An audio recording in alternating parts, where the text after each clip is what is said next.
박준입니다. 지난 일요일 안타까운 사고가 발생했습니다. 181명을 태우고 태국 방콕에서 전남 무안으로 오던 제주항공 여객기가 비상 착륙을 하다가 폭발해서 179명이 사망을 했습니다.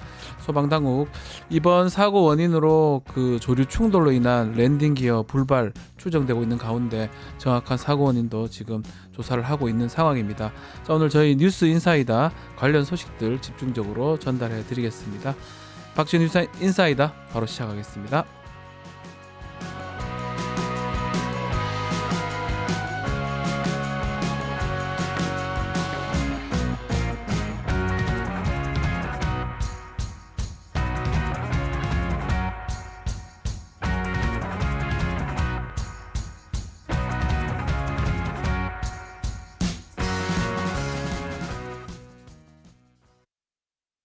유튜브 구독하고 실시간 채팅과 댓글을 남기시면 매일매일 7,000TTCO를 드립니다. 참여 방법은 통통물 어플을 다운로드하고 회원가입과 로그인을 해주세요. 마이페이지에서 나의 회원 고유 번호를 복사해주세요. 유튜브 구독 후 실시간 채팅이나 댓글창에 고유 번호를 한 번만 입력하면 준비 끝! 지금 유튜브 채팅과 댓글 쓰기 참여하고 7,000TTCO 받아가세요. 자, 오늘 제주항공 사건 좀 특별히 전해드리겠습니다. 자, 전현주 뉴스토마토 기자, 오늘은 이영주 경일대 소방방재학교 교수님과 함께하겠습니다. 두 분 안녕하십니까? 네, 안녕하세요. 자, 안타까운 사고가 발생했습니다. 181명이 탑승한 제주항공 여객기 전남 무안공항에 착륙을 시도하다가 할주를 외벽하고 부딪힌 사고가 발생했는데 결국 181명 승객 또 승무원 중에 2명만 구조가 됐네요. 네, 맞습니다. 사고 여객기는 제주항공 소속으로 지난 29일 새벽 1시 반 태국 방콕을 출발해 어제 오전 8시 반 전남 무안공항에 입국할 예정이었던 7C2216편입니다. 여객기는 랜딩 기어, 즉 착륙 바퀴가 내려오지 않은 상태로 동체 착륙을 시도하다가 공항 외벽을 들이받은 뒤 폭발했습니다. 충돌 직후 검은 연기와 함께 기체는 꼬리칸을 제외하고는 형체가 남지 않을 정도로 불에 탔습니다. 해당 여객기에는 승객 175명과 승무원 6명 등 181명이 타고 있었는데요. 태국인 2명을 제외하고는 모두 한국 국적이었습니다. 181명 중 기체 후미에 타고 있던 승무원 2명은 구조됐지만 나머지 179명은 모두 사망했습니다. 특히나 연말을 맞아 여행을 떠난 가족 단위 여행객들이 많아서 더욱더 안타까움을 더했는데요. 현재 임시 영안소는 무안공항 내부 경납고 근처에 마련이 됐고 여전히 경찰은 사망자 신원을 확인 중인 것으로 파악되고 있습니다. 영안실에 안치된 희생자 중 유가족이 신원을 확인한 경우 장례식장으로 옮겨지고 있고 소방당국에 따르면 오늘 새벽 4시 26분 기준 신원이 확인된 희생자는 139명입니다. 자, 해당 여객기가 착륙을 앞두고 공항 관제탑으로부터 조류 충돌 경고 메시지를 받았다는 사실이 전해지고 있고요. 이후 기장이 조난 상황에 메이데이라고 하죠. 알렸는데 그로부터 6분 만에 참사가 이어졌습니다. 시간대별로 정리를 좀 해봐야 될 것 같습니다. 네, 국토부 브리핑에 따르면 29일 오전 8시 54분쯤 관제탑에 착륙 허가가 있었습니다. 이때까지만 해도 별다른 문제는 없었던 것으로 보이는데요. 이후 8시 57분 공항 관제탑에서 조류 충돌 경보를 알렸습니다. 그 이후부터 상황은 급박하게 돌아갔습니다. 활주로 남쪽에서 접근하던 사고 여객기는 2분 뒤인 8시 59분에 다시 갑자기 하늘로 날아올랐고 기장은 메이데이, 즉 조난 상황임을 긴급하게 알렸습니다. 이후 급하게 무안공항 북쪽을 선회한 여객기는 반대로 활주로 북쪽에서 두 번째 착륙을 시도를 했습니다. 평소와 반대 방향으로 동체 착륙을 시도했지만 속도를 줄이지 못한 채 활주로를 벗어나면서 공항 외벽을 들이받았습니다. 아직 명확한 사고 원인은 조사 중이지만 생존 승무원은 조류 충돌로 추정된다. 한쪽 엔진에서 연기가 난 후 폭발했다. 이런 목격담을 남기기도 했습니다. 자, 그럼 교수님한테도 질문 좀 드려보겠습니다. 워낙 짧은 시간에 일어난 사건이기 때문에 일단 소방팀이 출동하는 매뉴얼 이런 것도 좀 궁금합니다. 이 소방팀 이번에도 좀 빠르게는 출동한 거 맞는 것 같은데 이 매뉴얼 같은 게 어떻게 돼 있습니까? 일단 뭐 매뉴얼이라고 하기보다는 출동 체계에 대해서 조금 이해를 하시는 게 좀 도움이 되실 것 같습니다. 예. 기본적으로 이제 공항 같은 경우에 이번처럼 이제 항공기 화재 같은 경우 굉장히 빠르고 또 강하게 또 그리고 많은 승객들의 위험을 담보하면서 발생을 하기 때문에 예. 대부분 신속한 진압 이런 구조 이런 것들이 굉장히 중요하거든요. 그렇기 때문에 공항마다는 공항 소방대라고 해서 별도로 각 지역의 소방서랑은 다르게 공항을 전담하는 소방대 또 그리고 또 항공기 화재 같은 경우는 굉장히 좀 다른 일반적인 화재와는 끄는 방법이나 장비도 다르거든요. 그렇기 예. 때문에 공항 소방대가 갖춰져 있어서 항공기 사고에 항상 대비를 하고 있습니다. 다만 이제 이번과 같이 긴급한 상황이라든지 또 이제 랜딩을 하는 과정에서 이미 이제 위험한 상황들이 예고가 돼서 예를 들면 조난 신호를 한다든지 그래서 이런 경우라면 관제탑에서 미리 또 소방대에 이렇게 긴급하게 이제 이 착륙을 하는 상황에서 위험할 수 있으니까 대비를 해라라는 것들이 아마 먼저 선제적으로 연락이 갈 거고요. 네. 그러면 이제 대비 태세를 갖추고 있다가 랜딩과 동시에 이제 상황에 따라서 출동을 하는 그런 체계로 이어지게 됩니다. 다만 이제 공항 소방대가 초기에 화재를 진압하고 또 이런 부분의 위험에 대한 부분들 1차적인 구조를 한다 하더라도 지역 소방대도 당연히 출동을 하게 되겠죠. 다만 이제 공항이라고 하는 특수성, 특히 또 국제공항 같은 경우는 사실은 이 항공 활주로의 출입 자체도 사실은 자유롭지는 않거든요. 왜냐하면 그렇죠. 여기도 어떻게 보면은 입국 입국 출국이니까요. 수속에 관련된 부분도 예. 있기 때문에 그래서 이제 이렇게 긴급하게 출동할 때의 접근 체계라든지 이런 것들도 사전에 미리 이제 동의가 돼서 네. 이제 소방대들이 현장에 또 추가적으로 투입되면서 진압 활동 또 구조 활동들이 이루어진 것으로 이렇게 이해하시면 되겠습니다. 자, 뭐 소방대도 공항 소방대도 있다고 하는데 이 계속 지금 보도에 따르면 사고 이기기가 동체 착륙을 시도하다가 부딪혀서 이제 폭발하는 상황이 생겼는데 동체 착륙은 또 어떻게 대응을 하는 겁니까? 동체 착륙이라고 하는 건 네. 말씀드린 대로 이번에 이제 사고에서도 나왔듯이 이제 기본적으로는 랜딩 기어라고 해서 바퀴 부분들이 이제 바깥으로 빠져나오면서 이렇게 이제 지면에 한마디로 활주로 면에 이제 자연스럽게 이 착륙을 할 수 있게 도와주는 이런 역할들을 하거든요. 원래는 그렇게 하는 게 정상이죠. 맞습니다. 근데 이제 이 랜딩 기어 한마디로 자동차로 치면 바퀴가 없는 상태에서 제동을 해야 되는 상황, 뭐 이런 상황으로 보시면 될 것 같거든요. 그러니까 이제 정이 이런 부분들이 이제 작동을 안 했을 때 또 위급한 상황에서 어쩔 수 없이 이제 이런 부분들을 몸체로 비행기의 동체를 이용해서 착륙을 해야 되는 이런 상황들을 이제 동체 착륙은 비상 착륙이라고 하는데요. 다만 이제 이런 동체 착륙 또 이제 랜딩 기어의 이상으로 하는 급박한 상황들 같은 경우는 어떻게 보면은 비행기에서 일어날 수 있는 가장 위험한 상황 중에 하나이기 때문에 조종사들 입장에서는 이렇게 이제 이 랜딩 기어가 제대로 작동 안 했을 때 여러 가지 조치 사항들이라든지 절차 또 비상시에 해야 되는 조치들에 대한 부분들은 지속적으로 훈련들을 받습니다. 그래서 네. 이번 사고에서도 사실은 조종사들이 이러한 부분들 랜딩 기어에 대한 부분들 전개를 제대로 잘 못한 거 아니냐라는 의구심을 가지시는 분들도 있지만 사실상 대부분의 전문가들이나 또 이 항공기 운항을 해보신 분들은 이 부분은 당연히 이런 상황이 발생했을 때 습관적으로 할 수 있을 정도로 훈련이 돼 있기 때문에 아마도 여러 가지 이 랜딩 기어를 전개하려는 조치들은 했을 것이다. 그럼에도 불구하고 이 랜딩 기어가 작동을 안 한 이런 상황으로 보인다라는 의견들이 대부분입니다. 지금 얘기한 것처럼 시간이 좀 급박했던 거 아니냐. 막 랜딩 기어 착륙할 것 같으면 소방 대비하고 뭐 엔진 특히 기름 같은 거 다 버리고 거품 같은 걸 또 깔아놓고 뭐 이런 등등의 얘기가 있는데 네. 그런 정도의 시간도 없었다 이런 얘기도 있는 것 같습니다. 예, 그 부분은 조금 더 확인이 필요한 앞으로? 부분들인 예. 것 같아요. 왜냐하면 다소 이제 좀 시간이 짧았던 부분들은 분명히 있는 것 같습니다. 왜냐하면 최초에 이제 1차적으로 랜딩을 하려고 하다가 정상적인 랜딩이 이루어지는 과정에서 조류 충돌 경보가 이제 그 비행기에 전달이 됐단 말이죠. 다만 이 조류 충돌 경보 같은 경우는 야 조류랑 충돌할 수 있으니까 비행기를 항로를 바꿔라, 뭐 선회해라 이런 의미가 아니라 충돌 우려가 있으니까 이런 것들을 주의해서 정상적으로 조심하라 이런 뜻이군요. 맞습니다. 그런 상황인데 그렇게 경고가 전달된 이후에 약 한 1분 정도 이후에 비행기에서 이제 메이데이 신호, 긴급 구조에 대한 신호들이 떴단 말이죠. 그러니까 그 1분 사이에 뭔가 비행기에 이상이 있었다. 근데 이런 부분들이 조류 충돌 경고가 나간 직후기 때문에 아마도 조류 충돌이 실제로 이루어진 게 아니냐 이렇게 지금 이제 보고 있는 거고요. 지금 그런 보도들이 좀 있습니다. 맞습니다. 그러고 난 다음에 사실은 이제 그러면 이제 조류 충돌 메이데이 경고가 나간 이후에 관제탑에서 다시 이 부분을 다시 이제 돌려서 바로 착륙하지 말고 다시 한번 선회를 해서 착륙하는 과정인데 통상적으로는 진행자님께서 말씀하신 것처럼 다시 착륙 준비를 할 때는 상당 부분 넓은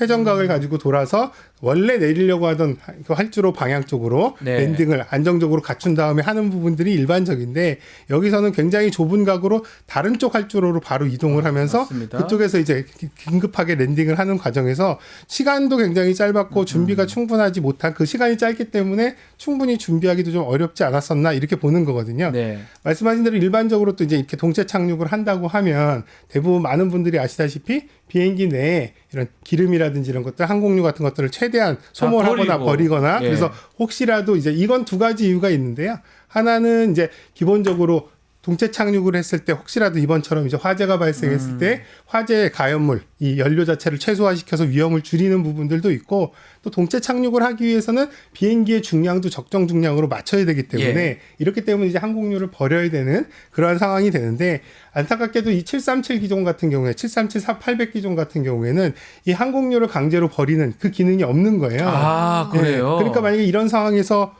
연료의 양을 줄이거나 무게를 줄이려면 선의 비행을 통해서 연료를 소모하는 이런 방법들을 써야 되는데 그런 것들을 할 겨를조차도 없이 상당히 시간이 없었고. 급박한 상황이 아니었을까 이렇게 추정을 하거든요. 네. 다만 이제 이 급박한 상황에 대해서는 지금 현재 추정만 할 뿐 가장 정확히 알려면 그 당시에 이제 음성 기록 장치 한마디로 관제탑과 이 조종석 간의 블랙박스겠네요. 네, 맞습니다. 블랙박스 안에 이제 음성 저장 장치가 있는데 그 중에서도 이제 관제탑과 이제 조종석 간에 서로 상호 교신한 내용, 그다음에 조종석 안에서도 기장과 부기장이 서로 이제 대화한 내용도 이런 것들이 다 내용들이 들어 있으니까 이 내용들을 들어봐야 그 당시에 어떤 긴박한 상황들이 이제 인지가 됐고 그런 것들에 따라서 이런 판단을 했다라는 것들을 좀 명확하게 알 수 있을 것 같습니다. 그리고 지금 사고 후 사진이 좀 계속 나오고 있는데 보면 기체 꼬리만 지금 남아 있는 상황이거든요. 그리고 사실은 영상이 지금은 별로 공개가 안 되고 있지만 실제로 찍은 영상에 보면 이 부딪히자마자 화재가 크게 일어납니다.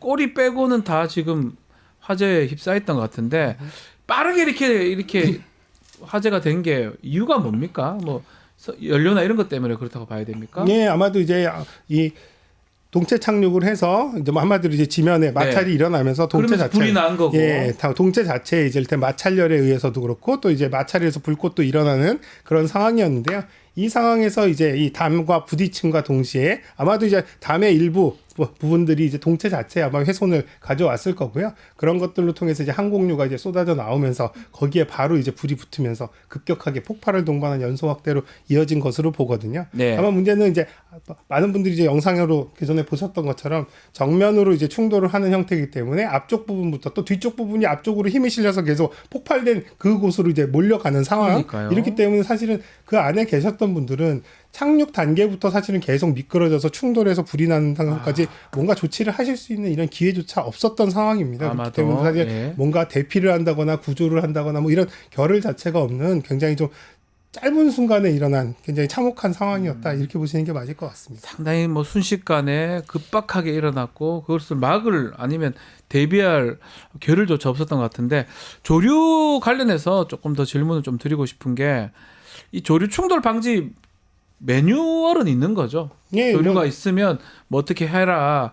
뭐 또 진술 또 얘기 들어보니까 그날 무안공항에 조류가 엄청 많았다라고 그런 또 얘기들도 있더라고요. 예, 맞습니다. 어저께 이제 이 사고 이후에 뭐 다른 방송에서도 이제 조류 전문가분들의 의견들도 들어보고 할 때 저도 같은 자리에 있었는데요.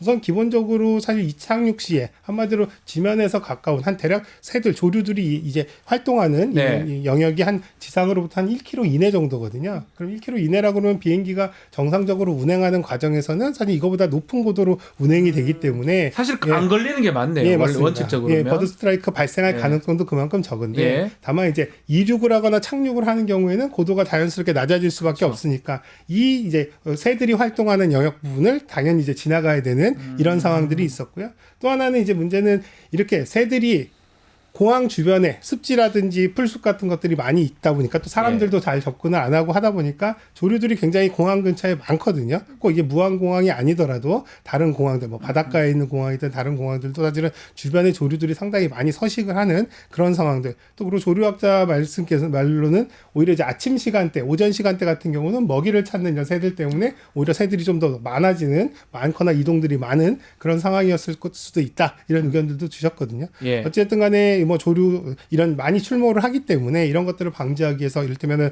사람이 듣지 못하는 소리를 쏴서 새들을 이제 불편하게 해서 쫓는다거나 혹은 또 진짜 물리적으로 총 같은 것들을 쏴서 이 놀라게 해서 쫓는다거나 또 여기에 이제 여러 가지 이착륙 시에 강한 불빛들을 조사해서 이런 부분들로 이제 새들을 쫓는 이런 과정들을 이제 하고는 있습니다만 새들도 계속 자기들도 생각해서 움직이는 이런 동물이기 때문에 일시적으로는 쫓아진다 하더라도 이런 것들이 또 만성화되면 또 이제 크게 반응하지 않을 수도 있고요. 또 그때는 이동했다가 또 다시 또 몰려드는 이런 상황들이 반복되다 보니까 이런 조류 충돌에 대한 부분들을 완벽하게 좀 방어하고 있다 이러기는 좀 상당히 좀 어려운 상황입니다. 뭐 이거는 뭐 이 동체 착륙 그 부분인데 바다로 좀 착륙했으면 이게 뭐 영화나 이런 데 보면 그런 게 있지 않습니까? 그런 또 얘기도 또 있는데 이게 시나리오상 가능한 얘기입니까? 그거는 좀 맞지 않는 시나리오입니다. 아. 기본적으로 활주로가 있고 활주로의 랜딩이 가능하다면 당연히 활주로에 랜딩을 하는 것이 우선이고요.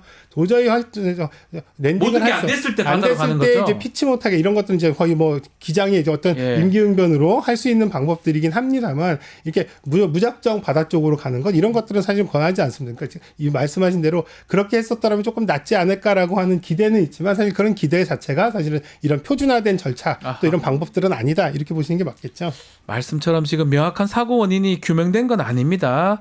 자, 그래서 뭐 여러 가지 좀 계속 조사가 필요한데 또 얘기 중에 하나가 무안공항 자체가 활주로가 너무 좀 짧았던 거 아니냐. 그래서 인명피해 컸던 거 아니냐. 근데 일단은 그게 사고 원인 아니라고 기자님 얘기를 했었죠. 네, 무안국제공항의 활주로 길이는 2,800m입니다. 이 공항을 주로 이용하는 건 C급 항공기, 즉 바퀴폭과 날개폭이 세 번째로 작은 항공기이기 때문에 이륙이 필요한 최소거리 1,800m 이상이면 된다라는 게 당국의 설명이었습니다. 즉 당국은 활주로 길이를 사고의 원인으로 보기는 어렵다 이런 입장이었는데요. 다만 전문가들은 활주로가 좀 더 길었다면 이번과 같은 불식착 상황에서 인명 피해를 좀 줄일 수 있었다라는 지적도 나왔습니다. 무안공항 활주로 길인 2,800m는 인천국제공항과 비교하면 1.2km 정도 짧고 같은 지방 국제공항인 부산과 김포와 비교해서는 400에서 800m 정도 짧은 편입니다.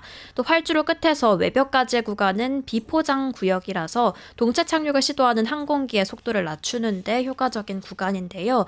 이 또한 무안공항의 경우에는 비포장 구역이 약 300m밖에 되지 않지만 인천국제공항은 1km가 넘습니다. 특히 이 무안공항에서는 기존 활주로를 360m 더 늘리는 이 활주로 연장 사업을 진행하고 있던 터라서 이번 사고가 더 아쉬움이 더 커지고 있습니다. 교수님께서는 이 활주로 길이하고 이 사고의 또 크기, 연관성 어떻게 보고 계십니까? 이것도 사실은 앞서 질문해 주셨던 물속에 바다 쪽에 이제 랜딩을 했더라면 더 살지 않았을까라고 하는 기대 섞인 의견 이거랑 비슷하다고 봐요. 사실은 활주로의 길이라고 하는 건 우리나라에서 자체적으로 기준을 정해서 이 부분을 만족시켜라라고 하는 것들이 아니라 대부분 국제적인 어떤 공용된 공항의 기준들이 있거든요.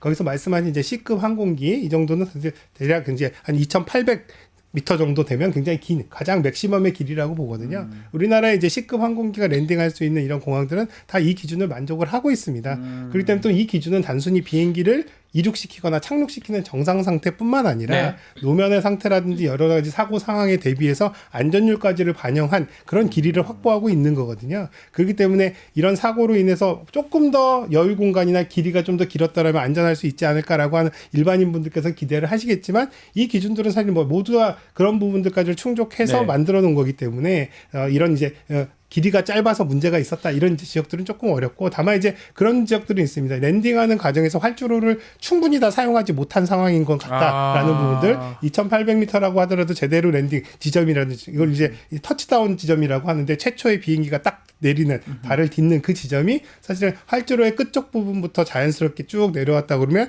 이 2,800m를 충분히 다 이용하면서 또 이제 위험 상황이 좀 덜할 수도 있는데 앞서 말씀드린 대로 굉장히 급박하게 이루어지면서 이런 터치다운 지점이 오히려 이제 활주로의 적정한 끝쪽 지점이 아니라 한 중간 가까운 부분 쪽 이런 쪽으로 내려오는 이런 상황이 아니었을까. 그래서 이건 활주로의 문제라기보다는 그 당시에 여러 가지 상황들이 그렇게 될 수밖에 없는 좀 안타까운 부분이었다 이렇게 보시는 게 맞겠습니다. 네, 지금 사고 상황 또 사고 원인 규명하려면 사고 당시 블랙박스 지금 매우 중요할 것 같은데 일단 블랙박스 모두 수거가 됐다고 하는데 분석을 좀 하는데 시간이 좀 오래 걸린다고요? 네, 국토교통부에 따르면 기내 비행 기록 장치와 음성 기록 장치는 모두 수거가 됐습니다.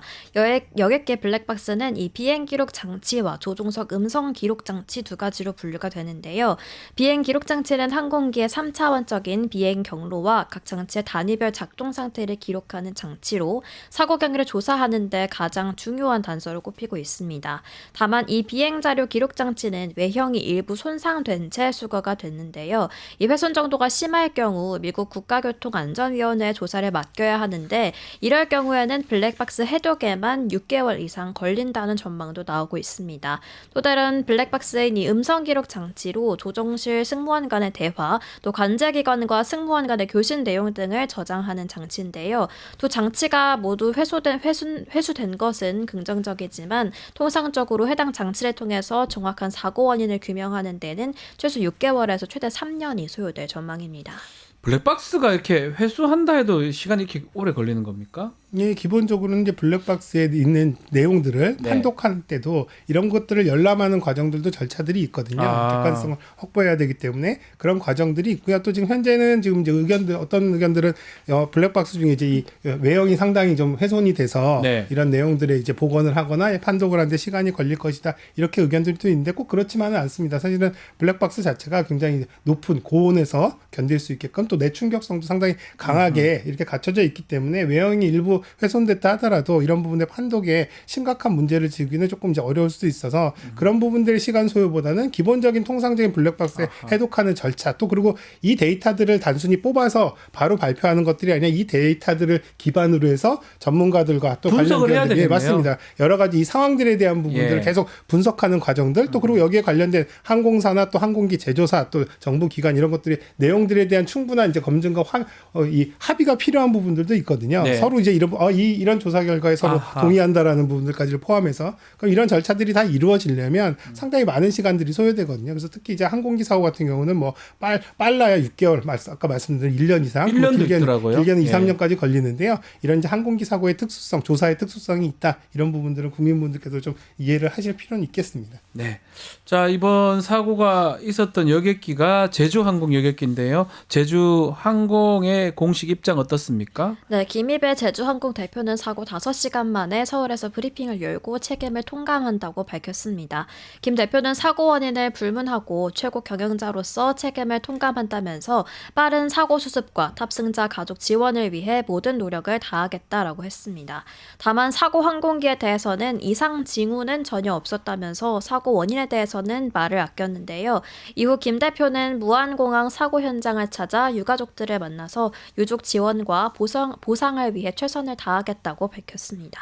교수님께서는 지금 이번 참사에서 가장 규명해야 될 부분 어떤 게 있다고 보십니까? 일단 저희가 이제 여태껏 쭉 얘기했던 예. 내용 중에 그 내용들이 담겨 있는데요. 우선 기본적으로 사실 1차 랜딩 시도 이후에 이를테면 조류 충돌 경보 이후에 메이데이가 이제 발생을 했는데 조난 신호. 예, 조난 신호가 그 조난 신호의 위급 상황이 과연 어떤 상황이었냐? 그런 거는 사실은 제가 잘 모르지만 그 블랙박스에 그 어떤 관제탑하고 얘기하는 것 또 그리고 그 조종사와 부종사 얘기하는 그런 걸 보면 조금 확인은 많이 될 네, 것 맞습니다. 같습니다. 상당 부분 확인이 될 수 있는 부분들이고요. 또 하나는 이제 그런 위급 상황에서 사실은 충분한 시간을 갖고 다시 이제 재차 이제 랜딩에 대한 부분들 준비가 이루어지기 이전에 굉장히 긴급하게 이루어졌는데 그러한 이제 이유, 판단의 이유라든지 또 그런 정황에 대한 네. 부분들 이런 부분들이 좀 확인될 필요가 있을 것 같고요. 또 하나는 이제 가장 핵심이 됐던 랜딩 기어, 전개되지 않은 랜딩 기어 왜 전개되지 않았을까라고 하는 부분들 비행기 같은 경우는 양쪽 날개에 각각의 이제 유압 장치들이 있어서 네. 한쪽에 문제가 있다 하더라도 다른 쪽 한쪽이 작동을 해서 사실 작동들이 되게끔 되어 있는데 또 혹은 이런 제어 계통에 문제가 있었다면 수동으로도 전개를 할 수 있는 이제 수동 조작하는 이런 네. 백업 시스템도 있음에도 불구하고 사실은 랜딩 기어가 전개가 안 된 그래서 동체 착륙을 할 수밖에 없었던 이 이유에 대한 부분들은 사실 가장 중요한 어떻게 보면 이번 사고에 확인이 돼야 될 사항이다 이렇게 네. 보겠습니다. 자, 확인해야 될 부분들이 꽤 많습니다. 자, 해외 매체들도 이번 항공기 사고에 대해서 긴급 속보로 타전을 하면서 신속하게 보도를 했습니다. 네, 로이터 통신은 국내 사고 소식이 전해진 직후부터 이 한국 무안공항에서 여객기가 활주를 이탈해 충돌했다라는 소식을 전 세계로 타전을 했습니다. 이후 실시간으로 사고 여객기 화재 진압과 사상자 집계 또 구조 상황 등을 실시간 속보로 보도를 했고요. AP통신도 한국 최악의 항공 재난 중 하나다 이렇게 보도를 했습니다. CNN 방송은 특파원을 통해서 직접 사망자 집계 상황과 사고 원인 등을 집중적으로 보도했고 일본 언론도 긴급 보도를 통해서 실시간으로 사망자 수와 생존자 수 등을 보도하는 등 전 세계 해외 매체들도 해당 사고를 주목하는 모습을 보였습니다. 자, 해외에서도 눈여겨보고 있고 뭐 미국에서도 더 뭐 조사하는데 도움을 줄 수도 있다 이렇게 얘기를 하더라고요. 원래 또 항공기 사고 나면 이렇게 전 세계적으로 같이 움직이는 겁니까? 예, 기본적으로는 사실 이제 저도 어저께 밤에 여기 네. 말씀하신 로이터 통신의 예. 기자한테 전화를 받아서 몇 가지 이제 질문을 해서 답을 해드리기도 했는데요. 사실 이런 것처럼 사실 항공기 사고 같은 경우는 단순히 그 나라의 사고나 재난으로 끝나는 게 아니라 다른 나라에서도 굉장히 주목을 받는 기본적으로 많은 인명사고가 난다라는 그런 부분들도 있고요. 네. 또 이런 항공기 사고 자체가 굉장히 좀 많이 발생하는 사고가 아니기 때문에 이런 부분들이 사실은 각각의 나라에서도 자기네 나라에서 발생한 사고 이력이나 이런 케이스 스터디 혹은 또 이런 것들의 대책들만 가지고는 충분히 이런 대비를 하긴 좀 어렵단 말이죠. 그렇기 때문에 네. 다른 나라에서 난 사고들도 사실은 잘 들여다보면서 본인들이 운행하는 이제 항공기의 안전이라든지 이런 부분들을 좀 잘 갖춰나갈 필요도 있기 때문에 네. 훨씬 더 많이 주목을 하는 것으로 보이고요. 말씀하신 대로 지금 이제 이 비행기의 제조사인 보잉사 이런 경우에도 사실은 기체를 만들었던 이런 제조사 입장에서도 사실 적극적인 어떤 조사에 관련된 부분들이 협조를 하겠다. 왜냐하면 이제 기체의 결함이라든지 또 여러 가지 비행기의 어떤 시스템에 대한 부분들의 정보를 가장 많이 알고 있는 네. 그런 이제 이 회사기 때문에 그러한 부분에서 어느 정도 우리나라에서 여러 가지 원인들의 파악을 하는데 도움을 줄 수 있을 것이다. 또 한편으로는 또 그런 과정을 통해서 본인들의 비행기의 안전성이나 이런 것들에 대한 부분들을 또 본인들이 확인하는 과정들도 필요하기 때문에 자연스럽게 이런 조사에 참여하고 또 협력을 하는 것으로 그렇게 이제 알려지고 있습니다. 그 항공기가 이제 보잉 737입니다. 예. 보잉 737이 사실은 뭐 이렇게 좀 저가 항공에서 많이 쓴다고 하고 있고 또 많이 이게 팔렸다고 해야 되나요? 예, 맞습니다. 상당히 좀 인기 있던 기종이라고 하던데 그건 맞습니까? 네, 맞습니다. 사실 이제 이 저가 항공이라고 표현해서 뭐하지만 이제 이 저가 네. 항공사들이 주로 이제 많이 쓰는 기종이 이 기종인데 이 기종이 저가 항공들이 싸기 때문에 쓰는 비행기는 아닙니다. 대당 한 3천억 정도 이상 한다고 싸지도 않네요. 예. 이 비행기는 효율성과 또 안전성이나 기타 가장 범용성이 좋은 그런 항공기이기 때문에 저가 항공사에서는 이런 비행기를 들여서 사용하는 게 가장 좀 효율적이기 때문에 그렇고요. 네. 또 737 모델 같은 경우는 사실 항공기가 개발된 지는 거의 50년 가까이 됐고요. 그 사이에 여러 가지 버전들이 있는데 그중에서도 이 800 버전 같은 경우는 상당히 말씀하신 대로 이 비행기 업계에서는 상당히 베스트셀러처럼 잘 팔리고 가장 좋은 또 네. 그리고 위험성도 사실은 상당적으로 많이 낮은 이런 비행기로 알려지고 있거든요. 그래서 예. 국내에서도 한 90대에서 한 100대 정도 이미 이제 사용을 하고 있고 다른 나라에서는 이 기종을 도입하고 싶어도 빨리 구매를 못해서 이럴 정도로 사실 그 사용을 못하고 있는 곳들도 있다고 하거든요. 그럴 정도로 사실 기체 결함이라든지 위험성 이런 측면에서는 다른 비행기에 비해서는 상대적으로 안전성은 높다라고 보는 거죠. 다만 이제 이런 비행기들도 운항의 여러 가지 변수라든지 또 여러 가지 기상 여건 또 이런 운행 상황들에 따라서 크고 작은 어떤 사고들은 일부 있었습니다. 다만 이런 것들이 심각한 기체 결함이라든지 뭐 이런 상황으로 이어지는 경우들은 흔치 않았었기 때문에 아마도 이번에 이제 사고가 난 것들이 상당히 그래서 이제 최초에 얘기가 됐을 때 기체 결함의 문제는 아닐 것이다라는 것들이 이제 많은 분들이 의견들을 냈던 것들도 그만큼의 이제 검증된 모델이기 때문이다. 네. 이렇게 보시는 게 맞을 것 같습니다. 그리고 이제 우리 기령이라고 하더라고요. 네. 그 기체의 뭐 몇 년을 했느냐. 기령이 15년이면 이게 오래된 거라고 봐야 됩니까? 아니면 얼마 안 된 거라고 봐야 일단 됩니까? 기준으로 본다 그러면 한 20년 이상이 돼야지 조금 더 20년이 오래된 넘어야 기종으로 돼야지. 보고요. 또 20년 예. 이상 됐다 하더라도 비행기 같은 경우는 워낙에 앞서 말씀드린 대로 한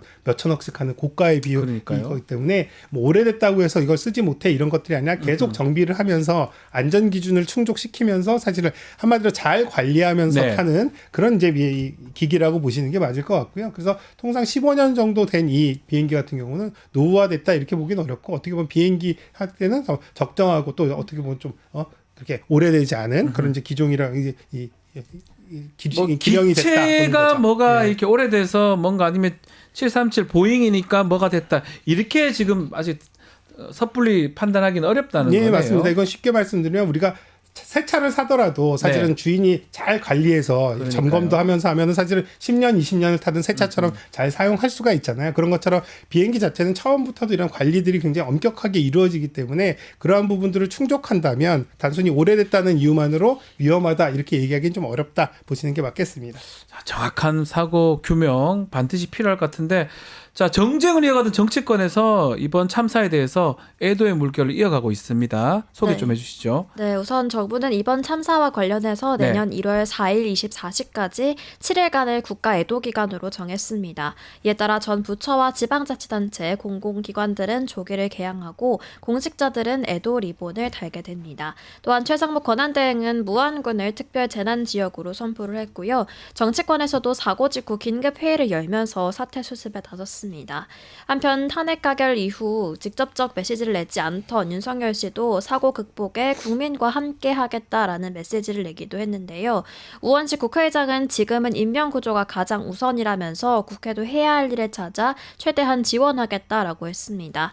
국민의힘은 무안공항 여객기 수습 TF를 구성해서 사고 수습과 진상 규명, 또 유가족 지원 등 종합적인 수습 대책을 마련할 예정이고요. 민주당도 긴급 최고위원회를 통해 당내 사고 대책위원회를 구성해 수습책을 논의하고 있습니다.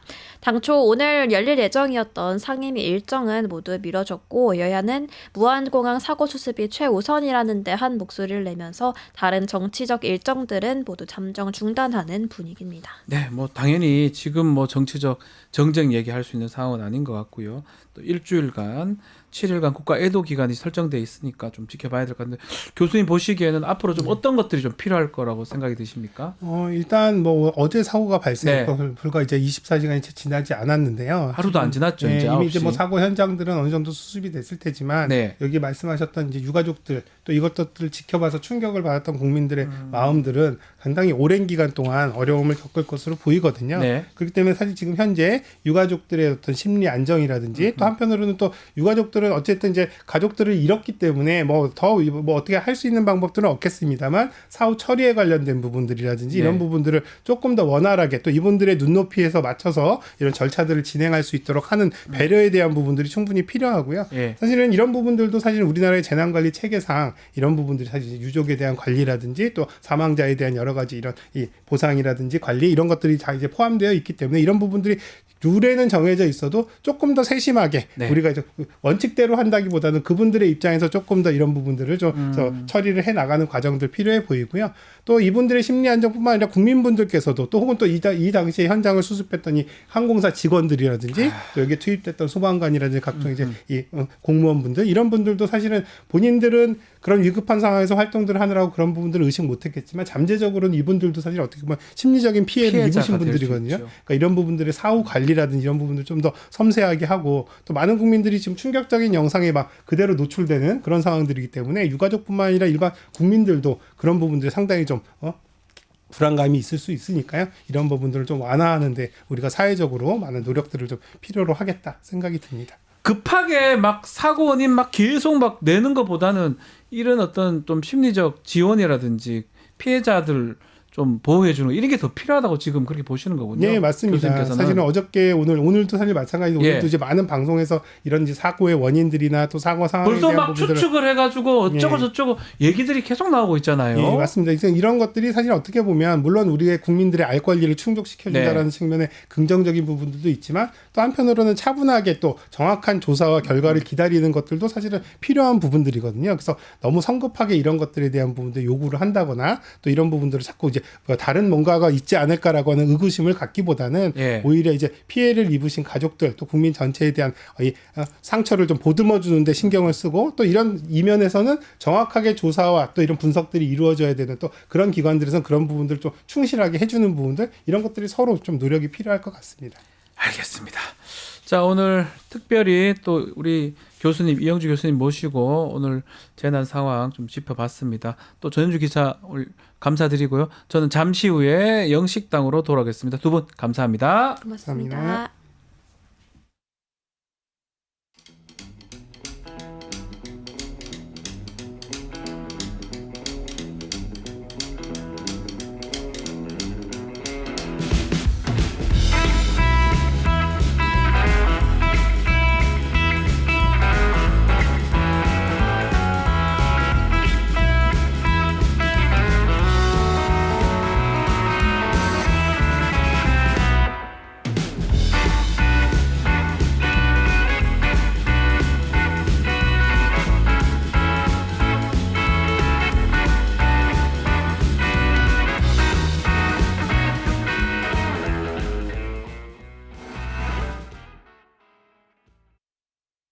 유튜브 구독하고 실시간 채팅과 댓글을 남기시면 매일매일 7,000TTCO를 드립니다. 참여 방법은 통통물 어플을 다운로드하고 회원가입과 로그인을 해주세요. 마이페이지에서 나의 회원 고유 번호를 복사해주세요. 유튜브 구독 후 실시간 채팅이나 댓글창에 고유 번호를 한 번만 입력하면 준비 끝! 지금 유튜브 채팅과 댓글 쓰기 참여하고 7,000TTCO 받아가세요. 자, 영식당 박영식 시사 정치 에디터 나왔습니다. 안녕하십니까? 네, 반갑습니다. 네. 자, 전남 무안 국제공항에서 탑승객 181명을 태운 제주항공 여객기 착륙 중에 활주로 외벽에 충돌해서 179명이 숨지고 2명이 구조된 사건. 자, 너무 충격적인데 참 마음이 참 그렇습니다. 네. 일요일 아침에 다들 깜짝 놀랐을 것 같은데. 아이고 뭐 저도 너무 충격적이어가지고 뉴스 보는 내내 사실 너무 비현실적이라는 생각이 좀 들었고요. 네. 이 연말이 참 많은 분들께 최근에는 뭐 분노도 드렸지만 지금은 뭐 잔인한 12월이 되었다라는 생각이 좀 들었습니다. 그리고 유독 뭐 우리 최근에 네. 참사나 재해 소식이 대한민국에 적지는 않았던 것 같아요. 계속 있었던 것 예, 같아요. 그러다 보니까 예. 아무래도 많은 분들이 좀 이 참사 소식이나 사고 소식엔 예민한 그런 정서가 형성이 돼 있는 상황에서 하필이면은 이 비행기 사고라는 사고가 한 번 났다고 한다면 굉장히 뭐랄까 좀 비극적인 결말로 되게 흘러가는 그런 사고였기 때문에 이번에도 이제 결론적으로는 많은 분들의 생환을 좀 바랐지만 일단 그렇게 되지 못했다는 거에 대해서 너무 많은 유족분들과 또 희생자분들과 또 가까운 분들이 마음이 어떨지 좀 예상하기가 어렵고요. 저도 사실은 제가 이제 막 방송을 배우던 시절에 네. 20대 후반에는 제가 목포에서 2년을 근무를 했었는데요. 이번에 사실은 이제 광주 전남 쪽에 거주하는 분들 포함해서 그쪽에 직장인 분들이 많이 탑승을 하고 계셨는데 제가 아는 분, 또 저희 가족과 친지가 아는 분, 그리고 제 지인이 아는 분이 탑승을 하신 거를 좀 뒤늦게 확인을 했어요. 네. 그래서 뭐 지금 방송 중이어가지고 이걸 뭐 신원을 특정할 수는 없겠습니다만 이게 초반에 제가 사고 소식을 접했던 그 이후에 연락을 받고 나서 너무 놀라가지고요. 네. 사실 뭐 지금도 사실 저 역시도 좀 비현실적이라는 생각이 듭니다.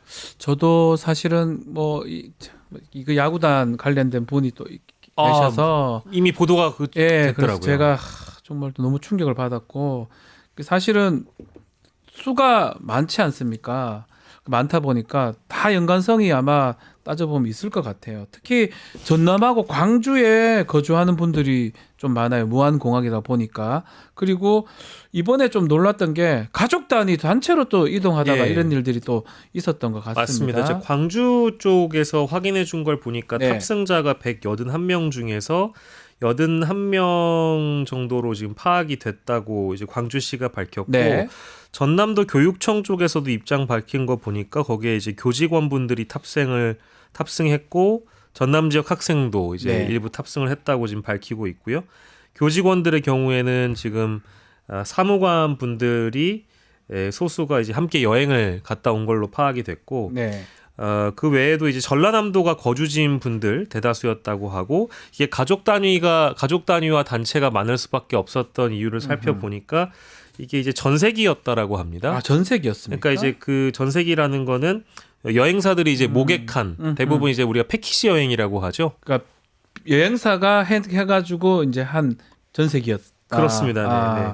태국에서 오는 비행기라 살펴보니까 중소 여행사가 이제 모객을 한 네.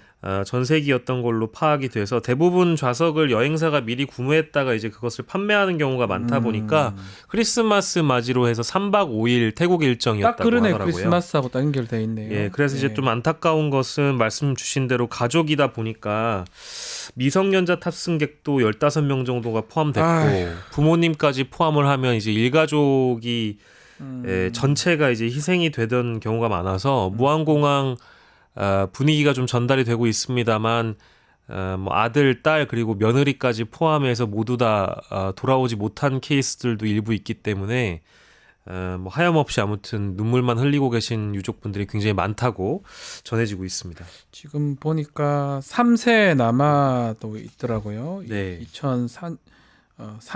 2021년생이죠. 그리고 미성년자 탑승객이 15명 정도 된다고 지금 하고 있고, 이 가족 9명이 같이 갔다가 이렇게 참변을 당한 경우도 있다고 하니까요.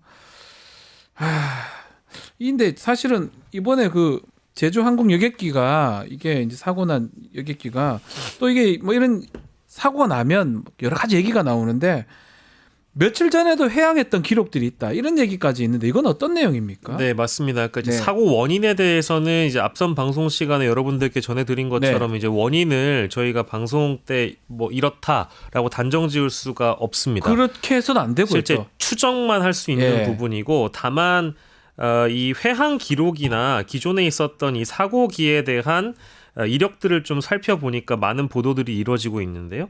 일단 12월 27일이었습니다. 이때는 제주국제공항을 출발해서 베이징으로 떠날 예정이었는데 중국 본토 들어가기 전에 기술을 틀어서 인천공항으로 다시 이제 회항을 한 회항이 있었다고요? 예, 회항이 있었습니다. 근데 이걸 알아보니까 중국인 승객의 의식을 잃은 케이스가 있었기 때문에 돌아올 수밖에 없었다라는 이제 회항 이력이 있고요.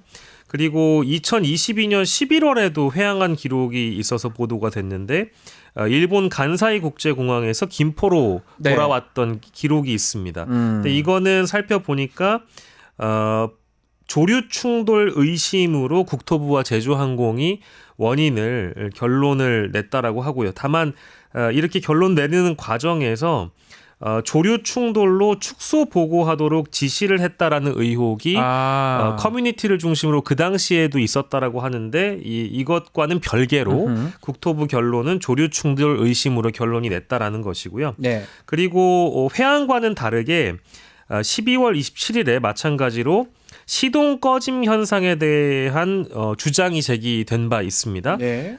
이것은 사고기를 탑승했던 이용객이 언론사와의 통화에서 밝힌 내용인데요. 당시 같은 기종을 탑승을 했는데 시동이 몇 차례 꺼졌다라고 지금 주장을 했고요. 이 승객은 그러니까 부르릉 하는데 툭 꺼졌다. 뭐 예, 뭐 이걸 그렇습니다. 몇 차례 꺼졌다라고 지금 주장을 하고 있습니다. 아마 목격을 했거나 거기 탑승을 했겠죠 아마도. 네, 탑승한 승객이 이제 실제 언론사에 주장을 했고 당시에 이제 승무원들이 승객들의 그런 제기에 대해서 일단은 우리가 이륙할 수 있다라는 그런 반응, 별 네. 문제 없다라는 반응을 들었다라는 것이 보도가 된 거고요. 1시간 정도 지연돼서 그때는 무안에서 방콕으로 여행을 갔고요. 오전 1시 30분 이 여객기가 방콕에서 또 출발을 했다라고 하는데 중요한 건 1시간 지연돼서 출발을 했다라는 네. 점. 그래서 이런 것들이 많이 보도가 되고 있는데요. 이것은 어디까지나 같은 기종의 같은 비행기가 당시에 어떤 이력이 있었는지를 보도하는 것이지 사고 원인을 특정하는 내용은 아니라는 점을 다시 한번 말씀을 드리겠습니다. 자, 그럼에도 이런 얘기 하기가 좀 그렇긴 한데 예견된 사고였다 이런 얘기도 자꾸 있어요. 네. 이 내용은 어떤 게 있습니까? 그러니까 이것 역시도 그러니까 저는 네. 오늘 여러분들께 전해드리면서 다시 한번 뭐 전제하고 말씀드립니다만 제가 이제 언론사 하면서 이제 이런 참사 관련돼서는 굉장히 많이 다뤄봤고 실제 보도에 참여한 적들도 다수 있는데요.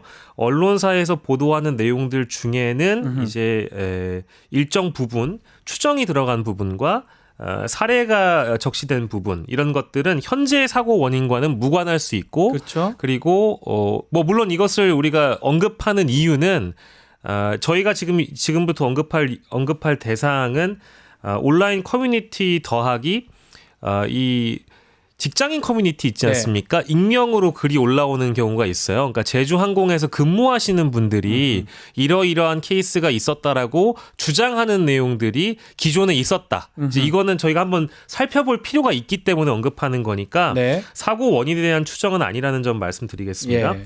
그래서 어떤 내용들이 있었느냐.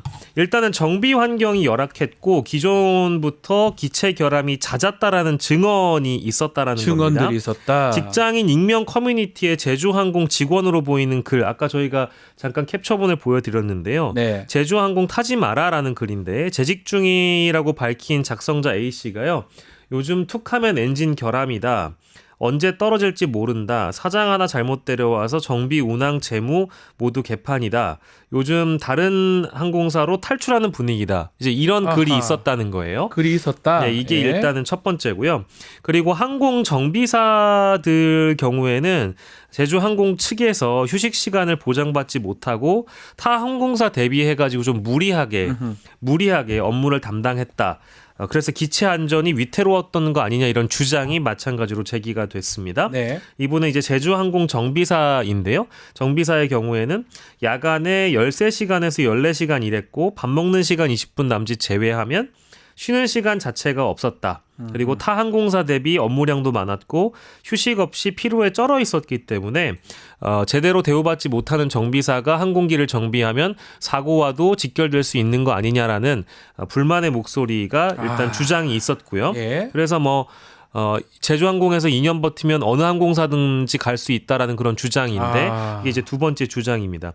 그리고 세 번째로 제주항공 직원으로 보이는 세 번째 분은 어제와 오늘 새벽에 걸쳐서 정비 사고가 벌써 3건이 있었다라면서 시기는 특정되지 않았습니다만 이제 정비 사고가 있었기 때문에 국제선 하나 정비 사고가 터지니까 줄줄이 지연되는 거 아니냐. 비행기 일정이 이제 이런 걸 얘기를 하면서 다른 항공사와 대비했을 때 흔치 않은 사고들이 제주항공에서 너무 많은 것 같다. 나도 직원이지만 여러모로 불안하다라는 그런 주장들이 직장인 커뮤니티에서 발견됐다라는 내용이 보도가 되고 있습니다. 이게 사실은 이게 이런 글들이 있다 해가지고 그게 다 100% 원인이라고는 말씀을 못 드립니다. 그건 또 확인이 또 돼야 될 부분이고 또 지금 그 항공기가 문제가 있다 라고 얘기를 하는데 사실은 또 그렇지도 않아요. 좀 전에 교수님하고 얘기를 했지만 이 737, 800 가장 많이 팔렸고 안정성이 높은 기체라는 평가도 있는 것 같아요. 다만 또 참사가 또 많이 일어나는 기종 중에 하나긴 하지만 그 이유가 뭐냐면 많이 팔렸으니까 확률적으로 높은 거 아니냐 그런 생각도 들어요. 실제 그렇다고 저도 보고 있고요. 네. 워낙에 많이 이 안전성이 높아서 많이 팔렸기 때문에 사고 보고가 많을 수밖에 없다라는 걸 또 전제하고 말씀드리는데 전 세계적으로 이 참사와 연결된 항공기가 어떤 거냐를 이제 따라가 보면 737-800 비종이다라는 그런 이야기인데요. 네. 일단은 중국 2년 전이었습니다. 중국 동방항공 여객기인데 이것도 마찬가지로 737이죠, 이것도 800입니다. 예. 이제 8,000m 상공에서 시속 약 1,000km로 수직급 강하하는 그런 사고가 있어서 132명 전원이 사망한 케이스가 있었고 올해 4월에는 미국 사우스웨스트 항공의 보잉 737-800 같은 기종이죠. 여기서는 여객기 엔진 덮개가 3,000m 고도에서 떨어져 나가는 일이 있어서 여객기가 훼항하는 그런 일이 있었다고 하고요.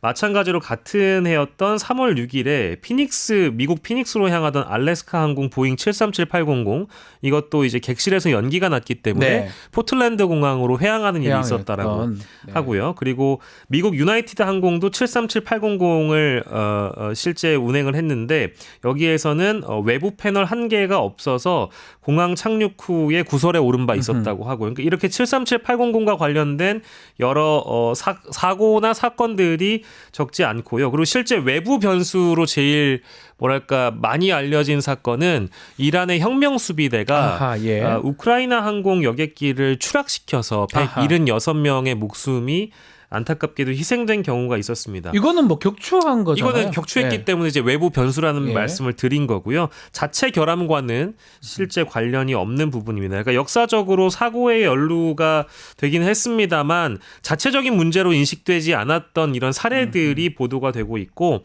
말씀드린 대로 안전성 있는 기체라고 평가를 받고 있는 것도 사실입니다. 국내에 지금 제주항공이 제일 많이 보유를 하고 있대요.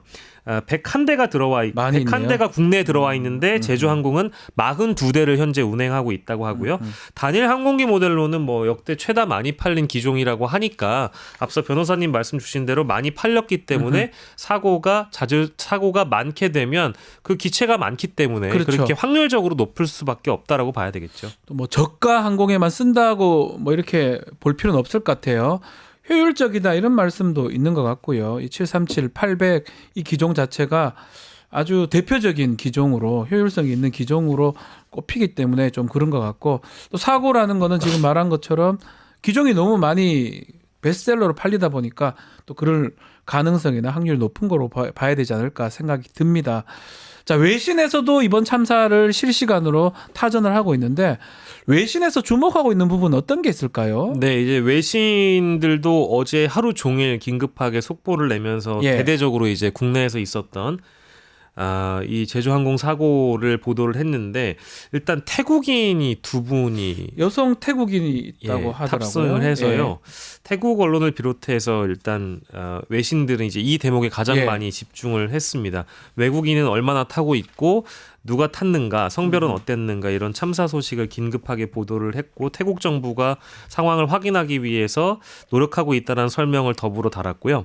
AP통신, CNN, 뉴욕타임스, 로이터의 경우에는 참 안타까운 일입니다만 네. 한국 최악의 항공사고라는 제목들을 많이 달아놨습니다. 근데 실제로도 최고 최악이라고 봐야 되잖아요. 예, 팩트입니다. 예. 사실이기 때문에 1997년에 괌 추락 사고 이후에 최악의 항공사고이고 희생자의 인원도 굉장히 많은 것으로 파악이 됐다 보니까요. 네. 그리고 인근 국가인 일본에서도 언론 보도를 마찬가지로 이어갔는데 교도통신이나 NHK도 최악의 항공사고라고 규정을 했습니다.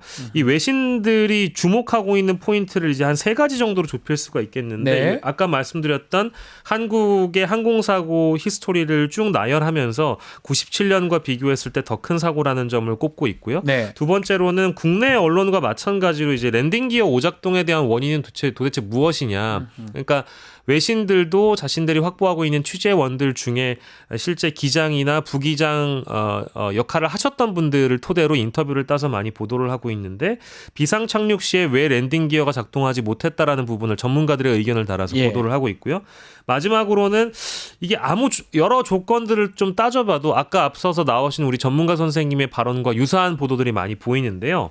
여러 조건들을 아무리 따져봐도 버드 스트라이크만으로 이런 사고가 날 수는 없다라는 점에 좀 주목을 하고 있는 것 같아요. 그러네요. 아까 랜딩 기어와 연결지어서 해외 많은 사고들 중에서도 조류 스트라이크는 사실 찾아보기 흔한 그런 사고 원인 중에 하나인데 그것 때문에 랜딩 기어가 내려오지 않는 것은 아니다. 예. 그리고 그것 때문에 이렇게 많은 분들이 희생하신 경우는 좀 드물다라는 점들을 많이 주목을 하고 있어서 기장이나 부기장의 비행 시간 이력, 그리고 737-800에 대한 기종, 그리고 비행 조건이나 항공기와 항공사 모두 우수한 안전 기록을 갖고 있는 회사임에도 불구하고 어떻게 이렇게 많은 희생자가 나올 수 있느냐 매우 당혹스럽다라는 표정이 읽혀지고 있습니다. 이렇게 한 3가지 정도로 외신들의 보도를 종합할 수 있겠습니다.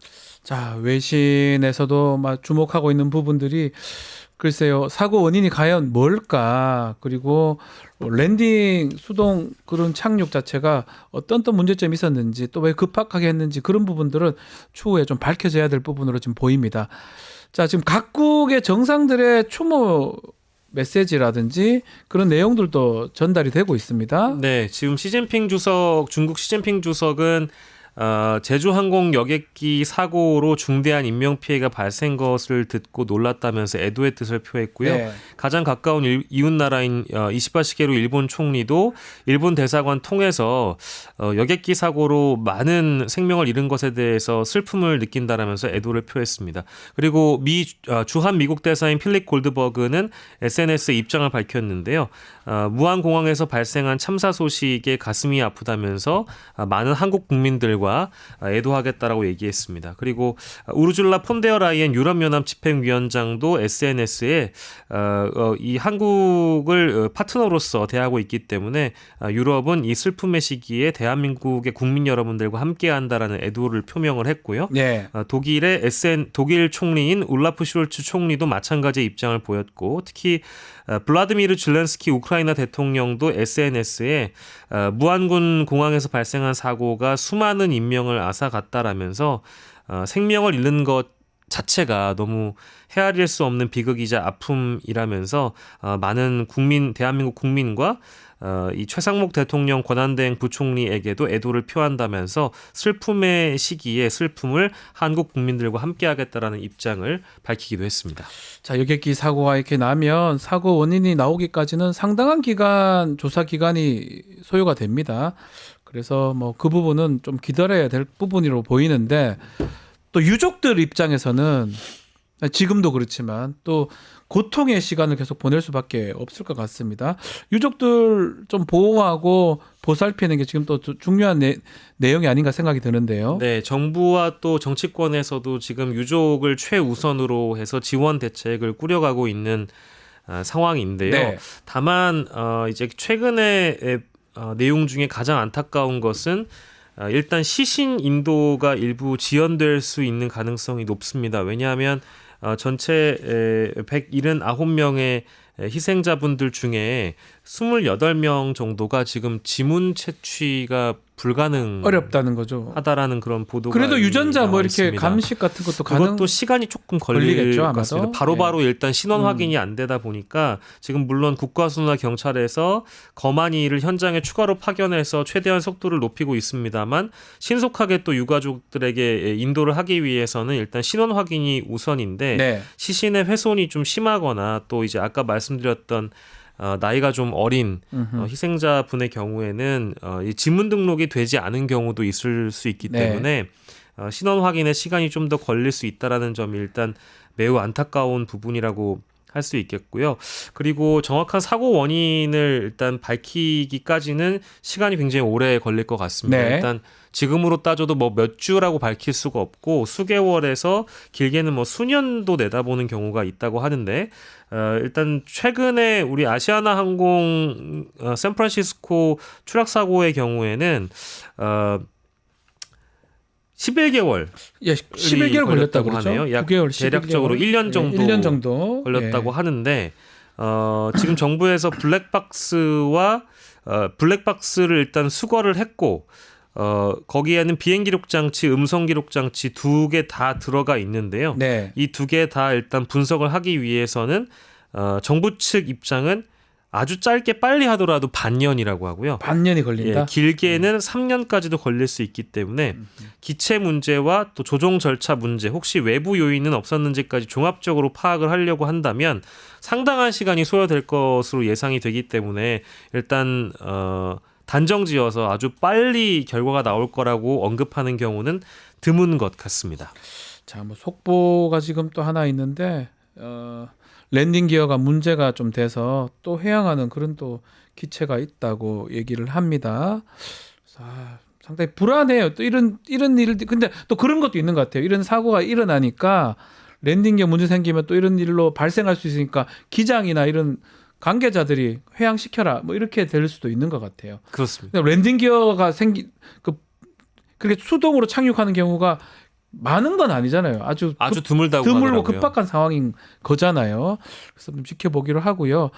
자, 국가 지금 정부에서는 최상목 권한대행이 지금 하고 있는데 어떤 대책을 좀 마련하고 있습니까? 네, 최상목 권한대행이 일단 무안으로 네. 당일에 급하게 이제 내려갔고요.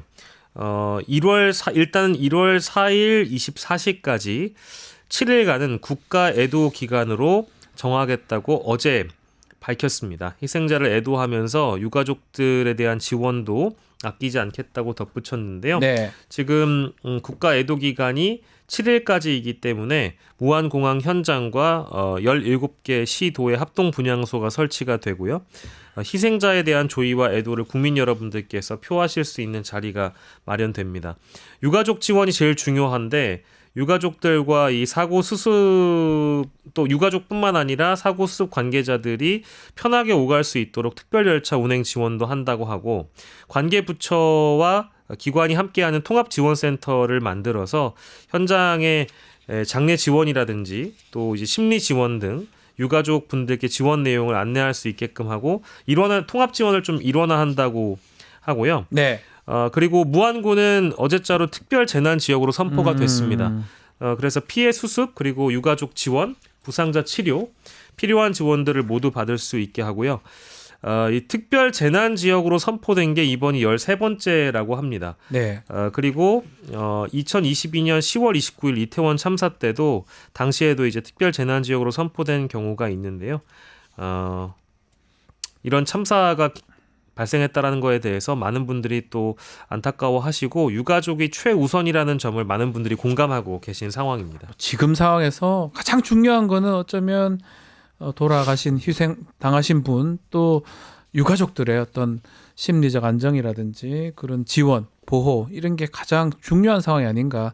뭐 사고 원인이나 이런 거는 또 때가 되면 또 밝혀지는 거고요. 또 급하게 뭐가 원인이다, 뭐 음모론이라든지 이런 얘기를 하는 거는 맞지 않다라는 생각도 듭니다. 근데 저는 진짜 네. 이 대목은 아직은 변하지 않은 것 같다라는 생각이 들어서 꼭 말씀드리고 싶은데요. 네. 저 어제도 뭐 관련 보도나 온라인을 중심으로 해서 많이 모니터링을 해봤습니다만 이러면 안 되는 겁니다. 안 네. 되는 장면들이 여전히 이 사고에 대한 음모론도 마찬가지지만 네.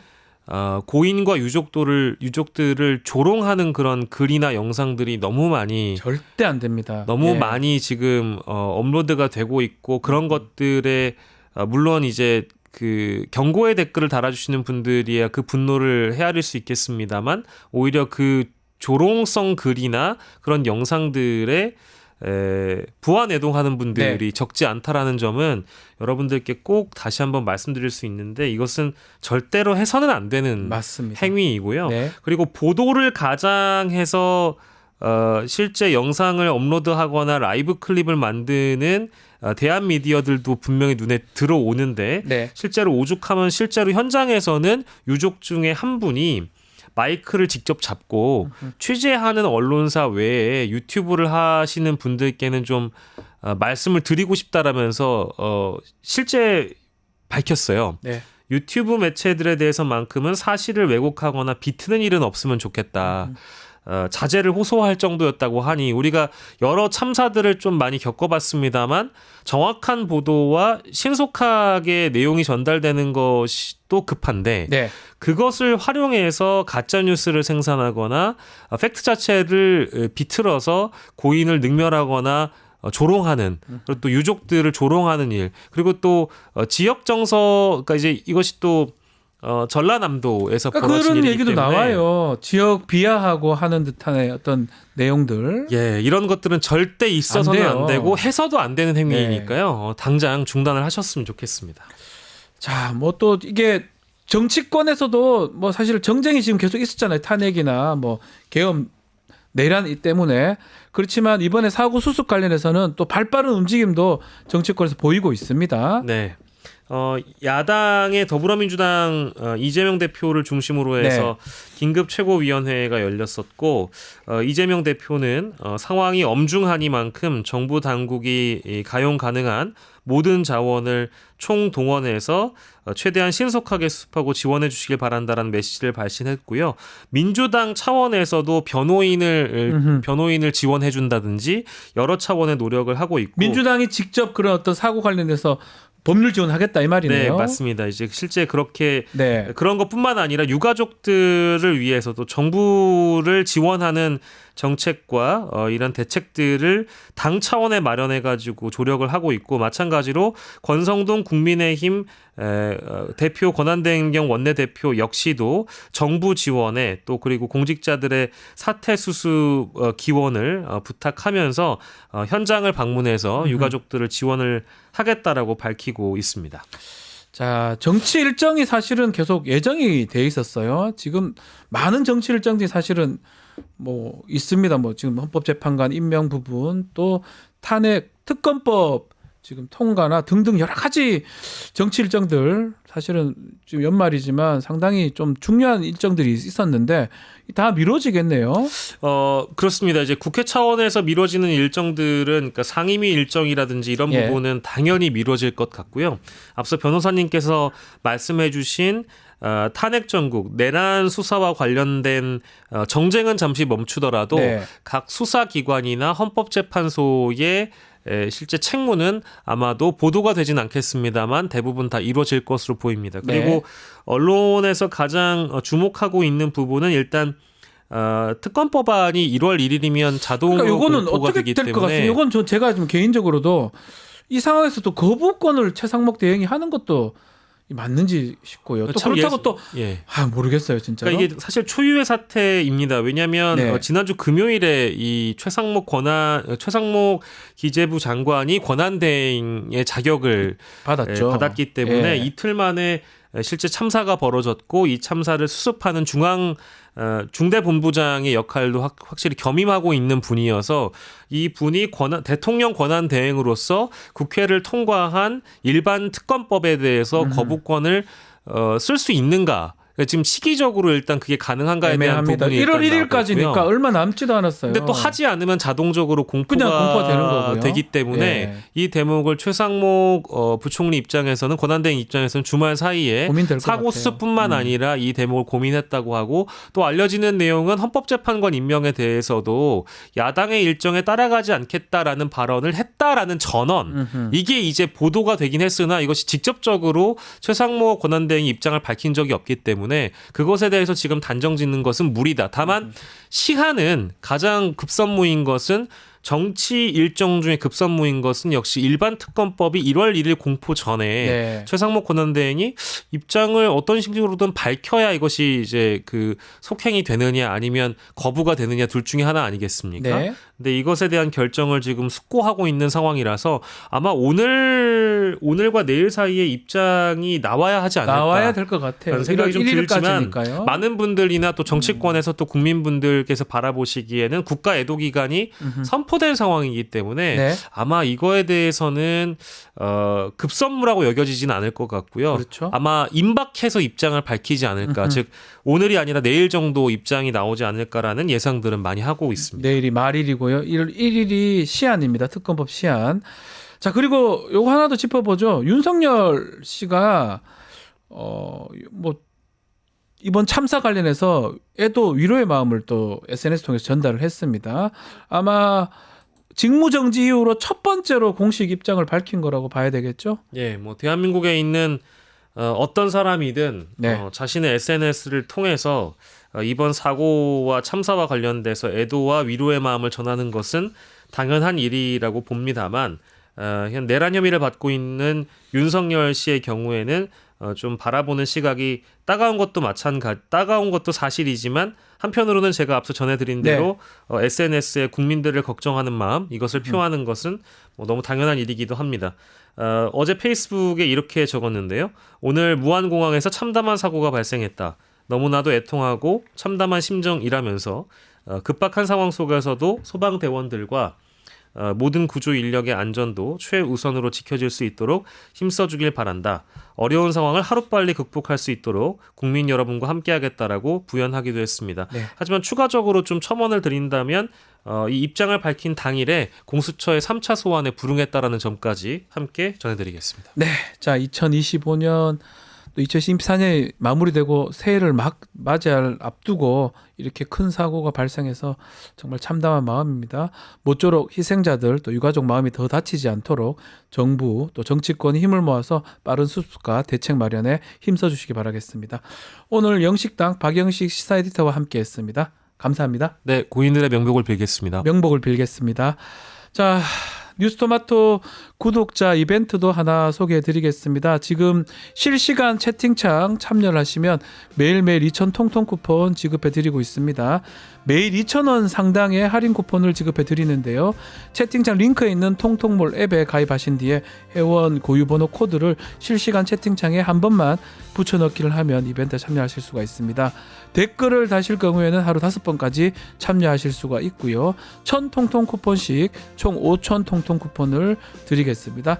자세한 것은 실시간 상담 고정 링크나 아래 더보기 참고해 주시면 되겠습니다. 자, 2024년도 뉴스 인사이다 방송은 오늘로 마무리를 합니다. 새해부터는 또 개편과 함께 더 유익한 또 알찬 방송으로 돌아오기로 약속을 드리겠습니다. 한 해 동안 많은 사랑 주셔서 너무 감사드립니다. 내년에도 매일 아침 7시 20분 박지훈의 뉴스 인사이다 함께 해주시길 바라고요. 시청자 여러분 새해 복 많이 받기를 바라겠습니다. 끝난 건 아닙니다. 이어서 뉴스 인사 프라임 또 진행이 되니까요. 더 깊고 은밀한 이야기 지금부터입니다. 조금만 기다려주시기 바라겠습니다.